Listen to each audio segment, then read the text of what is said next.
¿Cómo hago mi diagnóstico? Bueno, es una paciente que tiene contracciones uterinas continuas y hay cambios a nivel del cuello uterino. El cuello uterino en una paciente, a veces les dicto, una paciente que no está en trabajo de parto, ¿cómo es? Es un cuello, 1, de ubicación posterior, 2, longitudinal es largo, 3, es cerrado, 4, es grueso. ¿Me dejo entender? Esas son las características de un cuello en una gestante que no está en trabajo de parto, ¿no? Tienes que meter tu dedo hasta el fondo para poder chapar el cuello uterino. En cambio, cuando está en trabajo de parto ya se pone más adelantito, se centraliza, se pone anterior y todo lo demás. ¿Comprenden? Se va cortando, ¿sí o no? Se hace más blandito y se va abriendo. ¿Comprende? Son los cambios cervicales. Entonces, si cambia de lo primero a lo segundo y hay contracciones, no, pues esta paciente está haciendo una amenaza de parto pretérmino. ¿Comprenden? Muy bien. Y hay una forma cuantitativa, objetiva de valorar el riesgo de parto pretérmino, decir, sí, mira, esta paciente va a hacer parto pretérmino en las próximas 72 horas, ¿sí o no? Actualmente sí.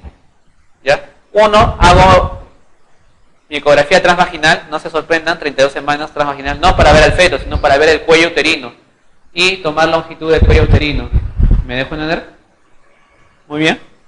Y hago mi dosaje con mi hisopo en el fondo del saco vaginal y doso una metaloproteína que se llama fibronectina fetal. ¿No? Muy bien. Muy bien, doctor.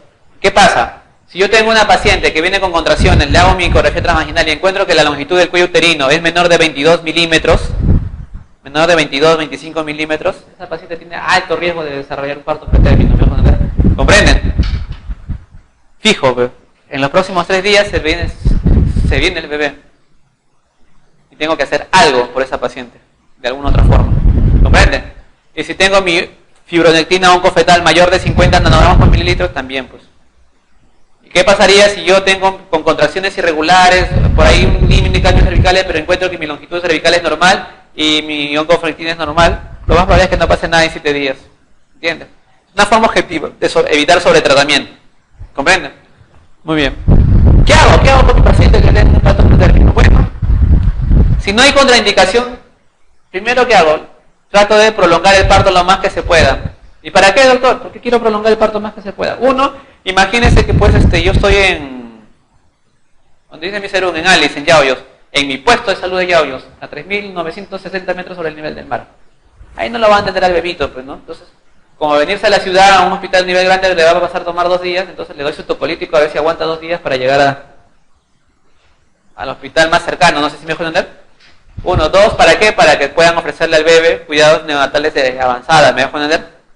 3, en esos 2 días le puedo administrar algún medicamento que le permite mejorar las condiciones pulmonares, ¿me dejo entender? Muy bien, sigamos. Entonces, ¿qué hago para evitar que las contracciones se den y se producen los cambios cervicales?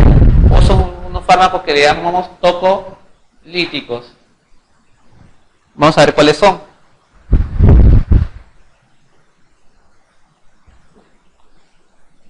Bueno, los americanos utilizan bastante el sulfato de magnesio. Usan la terbutalina, nosotros usamos la terbutalina. Ahora, la terbutalina, ritrodina, ¿de qué grupo son? De los beta 2 agonistas. ¿Entiendes? Son beta miméticos. O sea, actúan sobre los receptores beta 2 del músculo liso miometrial. ¿Estamos de acuerdo? Entonces, al bloquearlo, evitan la contracción. ¿Estamos de acuerdo? El sulfato de magnesio, el mecanismo nadie lo conoce. Nadie sabe por cómo funciona, pero sabe que hace algo por las contracciones. ¿La indometacina qué es? ¿Qué es? AINES. Muy bien. Ahora, hay un problema con la indometacina. Es preferible dar antes de las 32 semanas. Después de las 32 semanas ya no se da. ¿Por qué? Cierre del ductus arterioso. Muy bien. ¿Estamos de acuerdo? ¿Cuánta es la dosis? 50 miligramos cada 6, 8 horas. ¿Me dejo entender? ¿Y la nifedipina qué es? ¿Qué familia? ¿Perdón? Allá, es un calcio antagonista. Perfecto, un calcio antagonista. ¿Y cómo actuaría? ¿Cuál sería el mecanismo de acción? Es decir, bloquea justamente la entrada del calcio ¿a dónde? al músculo liso. Entonces, como no se produce la cascada dependiente de calcio de la calmodulina, no se produce la activación de la actina-miosina, simplemente no se produce la contracción. ¿Estamos de acuerdo? Así actúan. Muy bien. ¿Cuál utilizamos normalmente? Bueno, en mi hospital utilizamos bastante la nifedipina. Y por ahí la eritrodina. Sulfato de magnesio sí tenía oportunidad de resultados. Ahora, ¿cuál es la ventaja del sulfato de magnesio? Por ahora resulta que el sulfato de magnesio es una maravilla. Pero sí hay estudios que lo avalan. ¿Ya? Es que, ¿cuál es el problema de que nazca un niño pretérmino? Ahí les apunto, las 3 condiciones para un niño pretérmino. ¿Cuáles son las 3 complicaciones que puede presentar? 1. Inmadurez pulmonar, enfermedad de la membrana hialina, apunten. 2. Pueden hacer hemorragias interventriculares, los pretérminos. Y 3. Pueden hacer enterocolitis necrotizante. ¿Está bien? O sea, eso te pueden hacer un pretérmino. Y la pregunta es, ¿qué hace el sulfato de magnesio? Aparte de que tocoliza, o sea, evita las contracciones, se ha visto que protege un poco al cerebro fetal. Sí, hay estudios así, estudios observacionales, prospectivos, que sí prometen bastante. Se ha comparado a las gestantes que han recibido sulfato de magnesio como tocólisis, y bueno, se ha producido el parto. Neurológicamente los niños iban mucho mejor que los que usaron otro tipo de tocolíticos, ¿no? Ahí va el sulfato de magnesio. Muy bien. ¿Qué otra cosa aparte de la tocólisis ofrecemos a los pretérminos? La corticoterapia. ¿Y la corticoterapia para qué? Justamente para la corrección pulmonar, pero también se ha visto que otra cosa, que también te ayuda a prevenir hemorragia interventricular y te ayuda a disminuir la enterocolitis necrotizante. O sea, la corticoterapia, aparte de ayudarte con el pulmón, también te ayuda con los otros 2 problemas del pretérmino. Por eso ha demostrado que sí es útil dar corticoides a un pretérmino. ¿Qué doy? 2 esquemas. Uno con dexametasona y otro con betametasona. El de dexametasona es 6 miligramos intramuscular cada 12 horas, 4 dosis.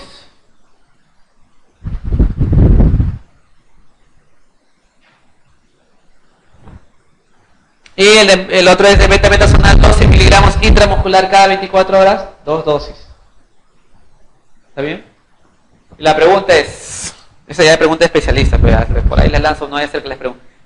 ¿Cuánto tiene que pasar de tiempo máximo, tiempo mínimo para lograr el efecto máximo del corticoide? ¿A qué me refiero? De poner la última dosis, o sea, tu última ampolla, ¿cuándo tiene que pasar como mínimo para decir, bueno, sí ha logrado su efecto máximo y ya ese bebé más o menos tiene alguna protección a nivel pulmonar y cerebral? Como mínimo. Por lo menos tiene que pasar de la última dosis 24 horas. ¿Ya? Es un tema ya especialista. Entonces, ¿a qué me refiero? Si yo tengo el lunes, empezó con el parto pretérmino, yo lo tocolizo, mientras les pongo todo, ojalá me pueda aguantar hasta el jueves para decir, bueno, que ya estén en mejores condiciones, ¿no? Muy bien. ¿Cuándo no doy tocólisis? Y esa fue pregunta que me hizo la señorita. Tú me hiciste una pregunta con respecto al parto pretérmino, ese día del examen de la ENAM. Yo les digo, contraindicaciones de tocólisis. Nunca doy tocólisis bajo cierto punto. En preeclampsia grave y eclampsia. O sea, si es una preeclampsia severa, no la voy a estar tocolizando, pero la paciente no sean malos. Encima que la mamá está a punto de que se vaya a estirar la plata, le va a prolongar su embarazo. Ahí lo que tengo es que terminar el embarazo. ¿Entienden? El sufrimiento fetal agudo, pero si el bebé está en sufrimiento fetal no lo va a estar tocolizando. Pero. En hemorragia preparto significativa, si es un DPP, si es como se llama, perdón, si es una placenta previa, porque el DPP sí se puede dar tocólisis, ahí le vamos a condiciones.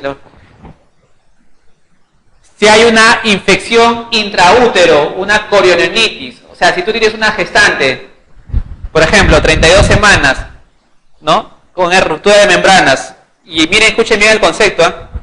Y te hace fiebre, taquicardia materna, taquicardia fetal, y hay un líquido maloliente, está haciendo infección intraútero, no la voy a tocolizar, pero a esa paciente.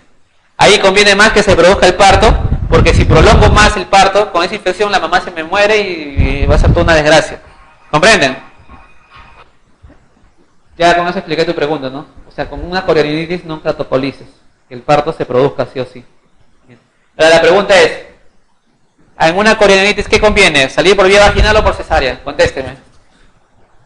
A ver, ¿tú qué dices?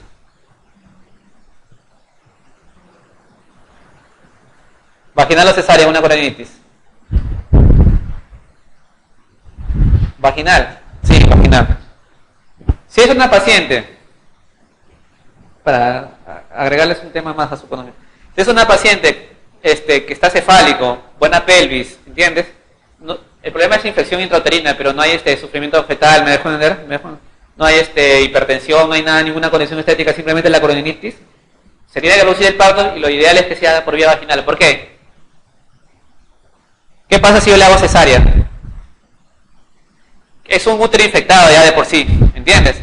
Entonces, al abrir, el líquido que queda se va a diseminar por toda la cavidad peritoneal. De hecho, bien imposible, por no decir que lo puedes evitar, ¿no? Porque tienes que hacer corte para sacar el bebito.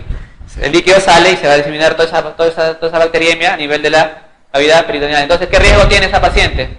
Hacer pelviperitonitis, hacer infección de herida operatoria, su morbilidad aumenta mayor, ¿me dejo entender? Y la cesárea no te va a demostrar que la morbilidad del bebé vaya a mejorar, ¿me dejo entender? Igual ya está infectado ese bebito, por si acaso. Te digo bien claro. No, pero ya está infectado el bebito, así le haga la cesárea, el bebito ya está infectado, no sé si me dejo entender. Dale antibióticos contra... Ahora, si fuera un bebé podálico, bueno, caballero, pues ya es podálico, pues ya cesárea, ¿me dejo entender? Si fuera un bebé que esté con 90 latidos, ya es caballero, pues ya está con 90 latidos, tienes que sacarlo. No sé si me dejo entender, o se prolapsó el cordón, ahí sí, pues. Pero si no hay nada de esas condiciones, por vía vaginal. ¿Les queda claro? Porque les van a preguntar. Les pueden preguntar así como querían preguntarle nada de ese tipo de cosas. ¿Me dejo entender? Y nunca dentro de si es un feto que está con malformaciones, es una trisomía 13 que van a decir para morir, es una anencefálica, no la van a estar tocolizando, un martirio para la mamá, y una vez la mamá quiere que acabe todo ese sufrimiento con ella, así que siga para adelante nomás el parto, no sé si me dejo entender. Ahora la pregunta es, si yo tengo una paciente de 32 semanas, ¿ya? 32 semanas, muy bien, y tiene 4 de dilatación, ya están con 4 de dilatación, ¿tocolizo o no tocolizo? Para que agreguen otra condición. ¿Sí o no? No. La tocólisis por encima de 3 centímetros ya no se da, ya no funciona, está de más. ¿Ya? Apunten.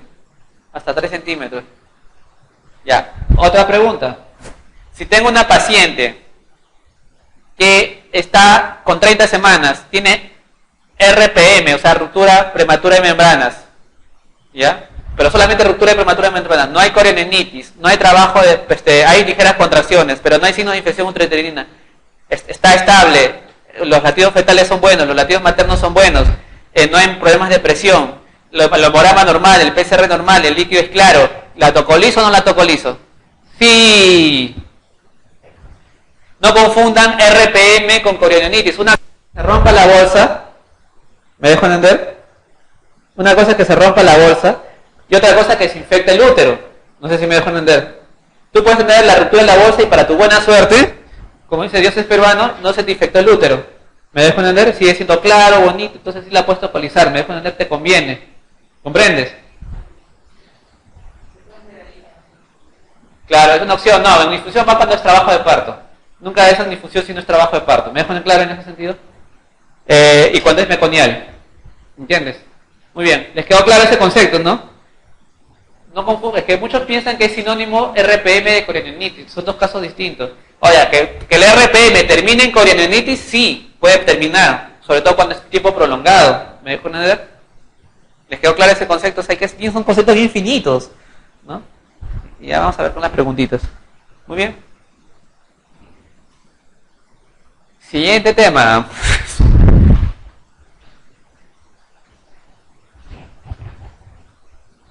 Bien. O sea, quería preparar unas preguntas que... Bueno, corremos un poquito. Me emociono yo cuando dicto clase. Hemorragia preparto. Placenta previa, de frente, el primer grano. ¿Cuándo hablo de placenta previa? ¿Cuándo digo que es placenta previa? Doctora. O doctor. ¿Cuándo es placenta previa? ¿Cuándo hablamos de placenta? Cuando la placenta cubre el orificio cervical interno. Pero hay una clasificación que la vamos a ver, una clasificación pre-residencia, y hay una clasificación ya para los residentes, ya los que están en la especialidad. Factores de riesgo. ¿Quiénes van a hacer placenta previa? Aquellos que han tenido antecedentes de placenta previa Aquellos que han tenido en realidad cirugías uterinas previas, pero la más común es la cesárea. Pero, doctor, ¿y una paciente que haya tenido una miomectomía puede hacer placenta previa? Claro que te puede hacer placenta previa. ¿Entiendes? En realidad cualquier cirugía uterina te puede condicionar a placenta previa, pero la más común de las cirugías uterinas, ¿cuál es? La cesárea.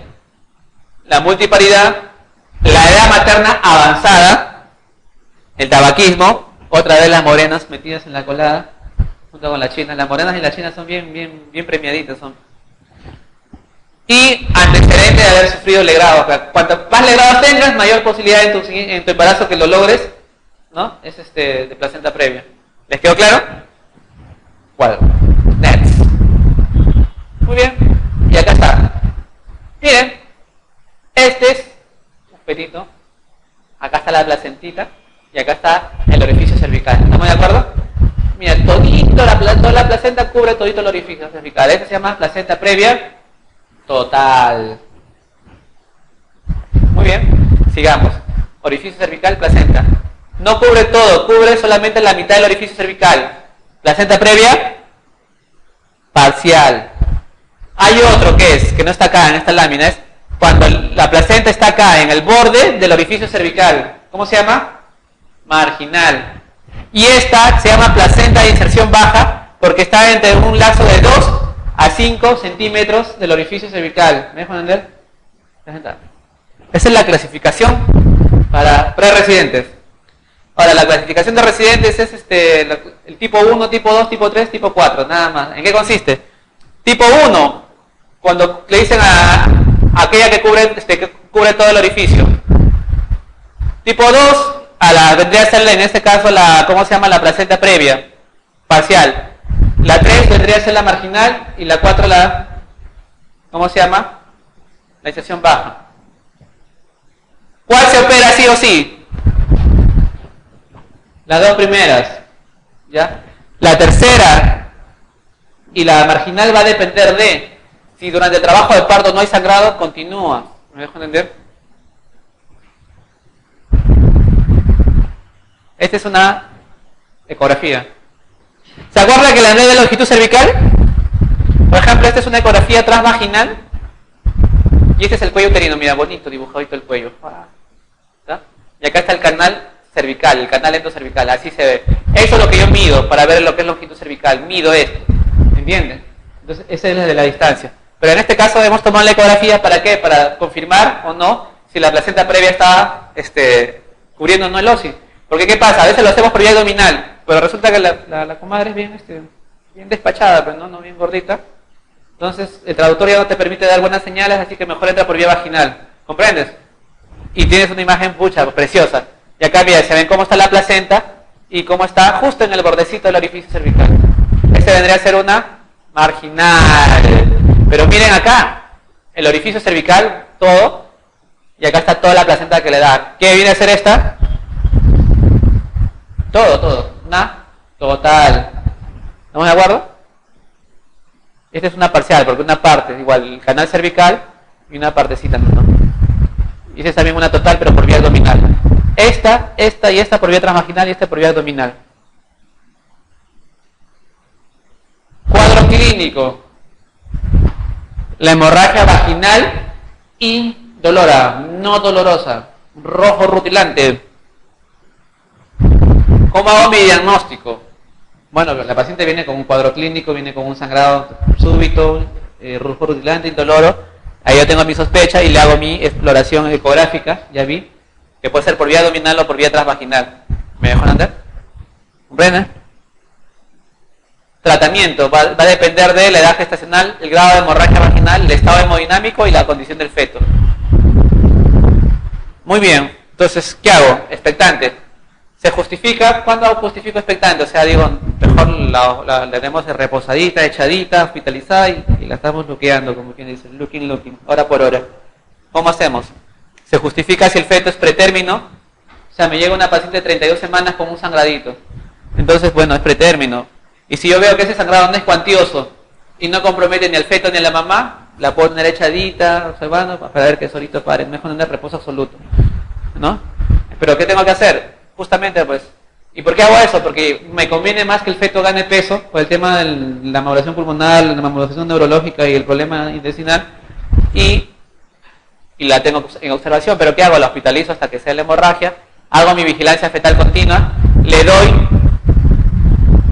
mi corticoterapia, muy bien, corticoide, y acá hago un hincapié, justamente cuando estábamos hablando de...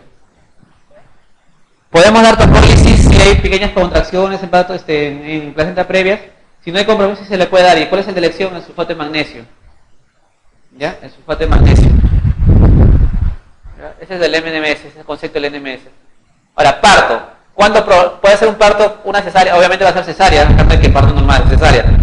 O es programada o es de emergencia. ¿Cuándo es programada? Cuando tiene 37 semanas y no hay compromiso hemodinámico fetal, la voy programando. Bueno, señora, su cesárea va a ser mañana, está citada, va a estar a las 8 de la mañana en punto, así como me han llamado, porque una de las pacientes que va a poner una placenta previa a término, 39 semanas. ¿Me van a entender? Y tengo que entrar con todas las condiciones, tengo que tener disponibilidad de sangre, un buen reanimador anestesiólogo, decirle a esa paciente que, bueno, si puede sangrar un montón y no para con nada, voy a tener que sacarle el útero, todas esas cosas, pues no, ya vas preparado. Entonces vas a hacer una cirugía planificada. En cambio, no es lo mismo que yo esté a las 1 de la mañana durmiendo tranquilamente en mi guardia y venga una señora con un chorro de sangre y con el bebito con 80 latidos y la mamá chocada, donde tengo que entrar a la sala, hacia el guerrazo y hago lo que hago y vemos lo que hacemos, lo que sale, pues, ¿no? Como bien dice, en el camino se va viendo. Es totalmente distinto, ¿no? Muy bien. Entonces, cesárea de emergencia cuando la hemorragia constituye un riesgo para la madre y el feto sin importar la edad gestacional. Si tiene 30, 28 y es un sangrado abundante y la mamá se me está chocando, el bebé se me está chingando, no, pues ya, entrar a la sala, no sé si me van a entender. ¿Comprenden? ¿Les quedó clarito? Muy bien. Complicaciones. ¿Qué complicaciones puede haber? Para la mamá puede haber choque hemorrágico donde hay daño renal y hay necrosis hipoficiaria del síndrome de Sheehan, pues sangrados abundantes de la gestación. ¿Entiendes? Por necrosis hipoficiaria. ¿Estamos de acuerdo? ¿Qué otra cosa puede haber? Hay anomalías de la inserción placentaria. Se ha visto que las placentas previas tienen un problema. Que pueden hacer acretas, incretas o percretas. Ahorita vamos a ver. Acreta. Es esta. Es la que... Este es el miometrio. Esta es la placenta. El miometrio y la placenta vienen a ser uno solo. Está firmemente adherido. ¿Me dejan entender? Al miometrio. Tú quieres sacar la placenta, no sale. Wow, ya fuiste, ya. No sale, no sale. ¿Qué te queda? Sacar en un solo bloque. Útero con placenta. Histerectomía. ¿Me dejó entender? Puede ser placenta increta. Es un poquito más bravo todavía porque invade el miometrio. O sea, infiltra el miometrio. O sea, acá es en la decidua. Acá está pegada en la decidua basal. ¿Entiendes? Pero está pegado. Acá peor todavía. Se mezcla con el miometrio. Uno solo. Increta. ¿Me dejó entender? Hipercreta. Este sí es una desgracia. Su madre. Es que me acuerdo de ese caso. Entré a las 7 de la noche, salí a 11 de la noche de operar. Yo salgo normalmente a las 7:30 en otro de salida. Justo llegué a esa paciente a las 11. Mi esposa no me creía. Pensaba que estaba en otro sitio. Así son, pero. Acá penetra todo el miometrio y llega a invadir la serosa.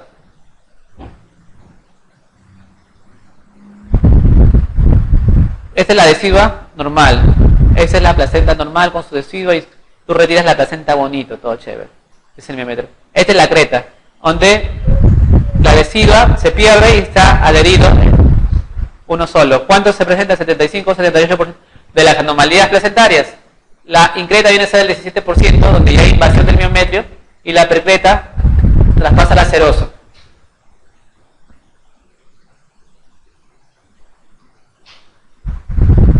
Acreta, placenta adherida directamente al miometrio. Increta invade el miometrio, acuérdense de eso, y percreta atraviesa el miometrio y llega a la serosa. Este sí es para llorar. ¿Saben por qué? Porque a veces atraviesa todo el útero y llega a llegar hasta la vejiga. Entonces, ¿cómo sacas la placenta si está pegada a la vejiga en un solo bloque? ¿Sabes lo que se hace en esos casos? Clampas el cordón, o sacas al bebito obviamente, clampas el cordón, cierras el útero y le pones metotrexate pegadosis de caballo, ¿entiendes? Y rezas 20 Padres Nuestros. ¿Por qué? Porque si tú quieres sacar el útero te puedes volar vejiga y intestino dependiendo de lo que pueda estar dependiendo de la invasión en ese sentido. ¿Ya? Sí. No para de sangrar, tú le metes puntos, todo, chorro, tú ves como el monitor de la presión del anestesiólogo se está viniendo abajo así. al piso.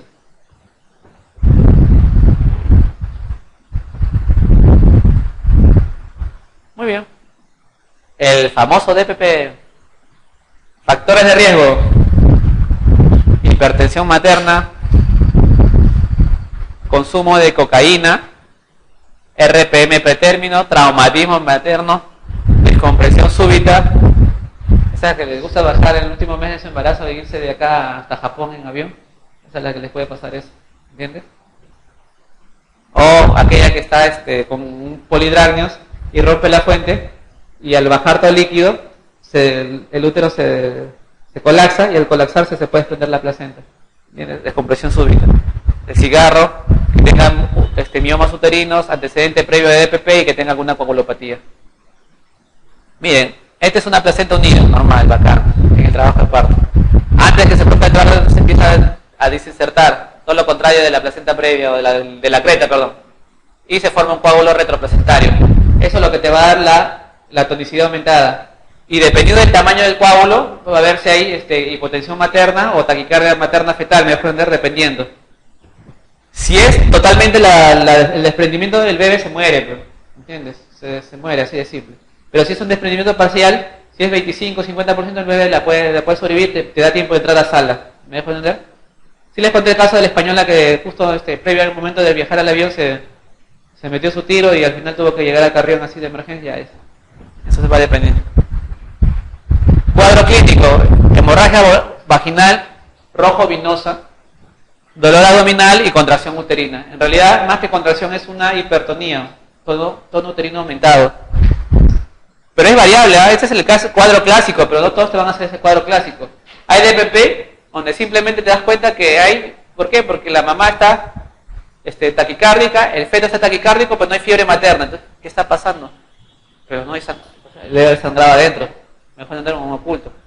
Tienes que tener un alto grado de sospecha y haberte pasado anteriormente para que no tengas en tu cerebro ya eso. ¿Entiendes? Nos ha pasado. O el famoso parto pretérmino. O sea, a ver, este caso sí fue de Ripley. Era una gestante de 32 semanas, vino con contracciones al hospital San José, le hicieron su tocólisis y como seguía con el refractario a la tocólisis, la mandaron a Carrión para ya atender el parto supuestamente. El médico que la vio le cambió el tocolítico, calmó un poquito las contracciones, pasó una hora y volvió con las contracciones. Fueron un tercer tocolítico y al final digo, pero siguen una tocólisis, dos tocólisis, ya no funciona, algo está pasando. Hasta que de ahí empezó a hacer la desaceleración de ese bebito. Entraron, era un DPP de 50% más o menos. ¿Comprende? Entonces, si tú tienes un parto pretérmino que está con refractaria a tocólisis a cada rato, sospecha de un DPP. Eso ya es una más que todo para la anécdota. Entonces, ¿cómo tienes que hacer el diagnóstico? En primer lugar, que no te sirve para nada la imagen. En casos selectos, tú puedes ver el desprendimiento por ecografía. O sea, puedes ver el hematoma retroplacentario y todo lo demás. Pero no siempre se va a ver eso. Hemos tenido oportunidad. Lo que tú vas a ver es que cuando haces la vigilancia de la frecuencia cardíaca fetal, hay patrones de desaceleración, justamente. Hay las contracciones prematuras con el tono aumentado.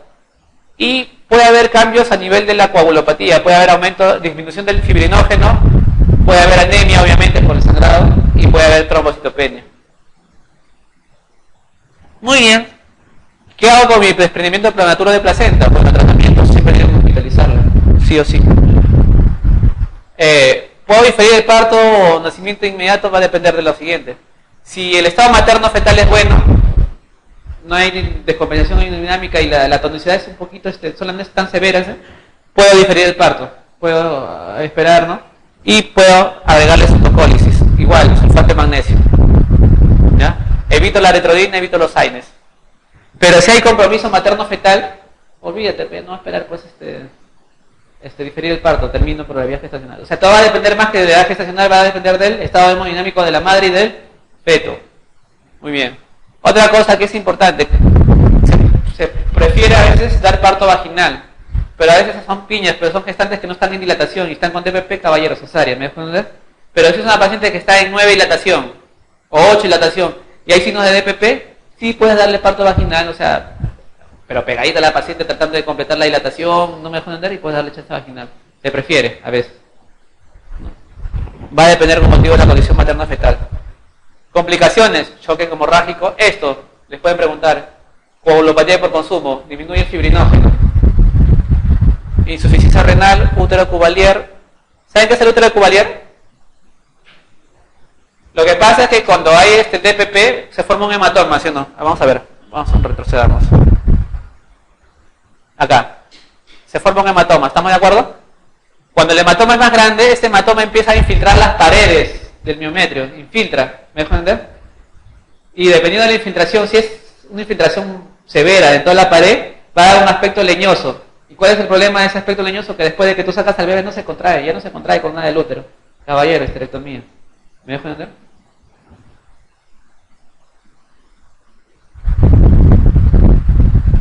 Muy bien.